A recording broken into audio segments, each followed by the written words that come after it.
എൻ്റെ സ്വപ്നങ്ങളും എനിക്കു തന്ന മുറിവുകളും തന്ന പാഠം അതിന്നെന്നെ എല്ലാം മാറ്റിമറിച്ച് ചിന്തിക്കാൻ പ്രാപ്തയാക്കി. എന്നോട് തെറ്റ് ചെയ്തിട്ട് ഒരു കുറ്റബോധം പോലും തോന്നാത്ത നീയെ പതിയെ പതിയെ എന്നെ ഒരു മോശം പെണ്ണാക്കി ചിത്രീകരിച്ചതൊക്കെ എന്തിനായിരുന്നു? നീ പറഞ്ഞ നുണകളെല്ലാം വിശ്വസിച്ച് എല്ലാവരും എന്നെ ഒറ്റക്കാക്കി. അപ്പോഴൊന്നും ആരും എന്നെ തേടി വന്നില്ല, അന്വേഷിച്ചില്ല. പലരും പലരെയും തിരക്കി വരുന്നത് അവർ ഒറ്റക്കാകുമ്പോഴും അവർക്ക് മിണ്ടാൻ ആളില്ലാതാവുമ്പോഴും അവർക്ക് സമയം കളയാൻ വേണ്ടിയുമൊക്കെയായിരുന്നു. ഇങ്ങനെയുള്ള ഒരു കാലത്ത് നിന്നാലേറെ വേദനിക്കപ്പെട്ട് സന്തോഷമില്ലാതെയും മറ്റൊരാളെ സന്തോഷിപ്പിക്കാൻ കഴിയാതിരിക്കുകയും ചെയ്യുന്ന ഒരു ഭ്രാന്തിയെ തേടി ആര് വരാനാണ്? ആരെയാണ് ഞാൻ പഴി പറയേണ്ടത്? നിന്നെ ഇഷ്ടപ്പെടുത്താനായിരുന്നു ഞാൻ ഇത്രയും നാൾ ശ്രമിച്ചിരുന്നത്. അതിനുവേണ്ടിയാണ് ഞാൻ ജീവിച്ചിരുന്നത്. ഇനി എനിക്ക് എൻ്റെ നെഞ്ചിൽ കൈവച്ച് ഞാൻ എനിക്ക് വേണ്ടിയാണ് ജീവിക്കുന്നത് എന്ന് പറയാൻ കഴിയും. നീയാൽ അപമാനിക്കപ്പെട്ടു കഴിഞ്ഞുവെങ്കിലും ഞാനും ഒരു അഭിമാനിയായി മാറും. നീ കല്ലെറിഞ്ഞു വീഴ്ത്തിയെങ്കിലും എന്നെ പിടിച്ചെഴുന്നേൽപ്പിക്കാൻ ഇനി എനിക്കാവും. എൻ്റെ രക്ഷകനായി ഞാൻ ആരെയും കാത്തിരിക്കുന്നില്ല. നീ അവഗണിച്ചെങ്കിലും എന്നെ പരിഗണിക്കാനും സ്നേഹിക്കാനും ഇന്ന് എനിക്ക് കഴിയുന്നുണ്ട്. നീ എൻ്റെ മുന്നിൽ അടച്ച വാതിലിനേക്കാൾ മെച്ചപ്പെട്ട വാതിൽ എനിക്ക് മുന്നിൽ തുറക്കാൻ ഒരു നാളുണ്ടാകും. നിന്നെപ്പോലെ എനിക്കും മറക്കാൻ കഴിഞ്ഞിട്ടുണ്ട്. അതുകൊണ്ട് തന്നെ സമാധാനമായി ഉറങ്ങാൻ കഴിയുന്നുണ്ട്. നിന്റെ മുന്നിൽ തോറ്റുപോയത് എനിക്ക് നീ ചെയ്ത പോലെയൊക്കെ തിരിച്ചു ചെയ്യാൻ അറിയാത്തത് കൊണ്ടാണ്. ചതിക്കു ചതി, വഞ്ചനയ്ക്കു വഞ്ചന. ഇങ്ങനെ എന്നെ നീ അർഹിക്കുന്നില്ല. അർഹതയില്ലാത്ത നിനക്ക് വേണ്ടി സമയം കളഞ്ഞതാണിന്നെൻ്റെ ഏറ്റവും വലിയ ഖേദം. നീ വീണ്ടും എന്നിലേക്ക് തന്നെ മടങ്ങി വരികയാണെങ്കിൽ, കാലം മാറിയാലും പ്രായം കൂടിയാലും നിന്റെ പുഞ്ചിരിക്ക് തിളക്കം കുറഞ്ഞാലും ഞാൻ അതിലും ഏറെ എൻ്റെ മരണം വരെയും നിന്നെ സ്നേഹിക്കുമെന്ന് നീ കരുതുന്നുണ്ടോ? എടാ, ഒരു സിനിമ വീണ്ടും വീണ്ടും കണ്ടാലൊന്നും അതിൻ്റെ ക്ലൈമാക്സ് മാറുന്നില്ല. ഇനി നീ തനിച്ചാണേലും അല്ലെങ്കിലും എനിക്ക് ഞാനുണ്ട്.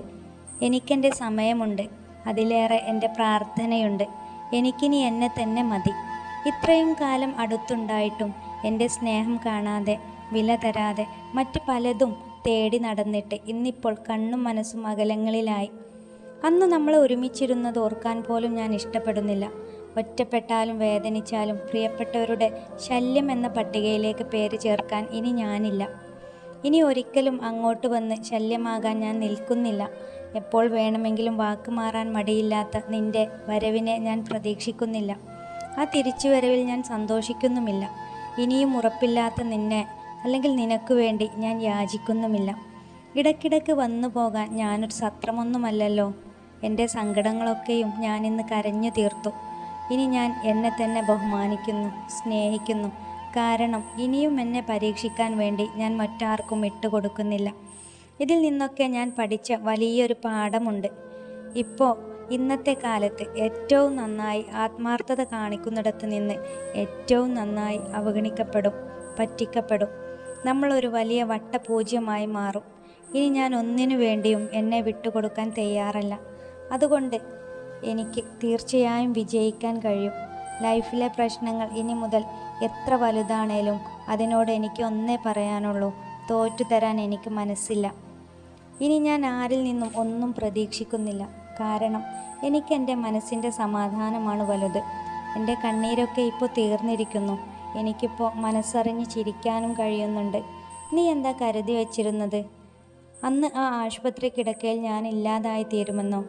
സാഹചര്യവും അവസ്ഥയും മാറുന്നതിനനുസരിച്ച് മാറുന്ന നിന്നെയും നിന്റെ മനസ്സിനെയും ഓർത്ത് അന്ന് ഞാൻ അങ്ങനെ ചെയ്തത് തന്നെ വലിയ വിഡ്ഢിത്തമായി പോയി ഇന്ന് ഞാൻ മനസ്സിലാക്കുന്നു.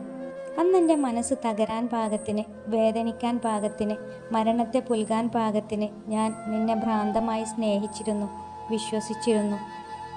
എൻ്റെ 18-ലെ യൗവനം നീ കവർന്നെങ്കിലും എൻ്റെ 30-കളിലെ യൗവനം ഇന്നെനിക്ക് ആസ്വദിക്കാൻ കഴിയുന്നുണ്ട്.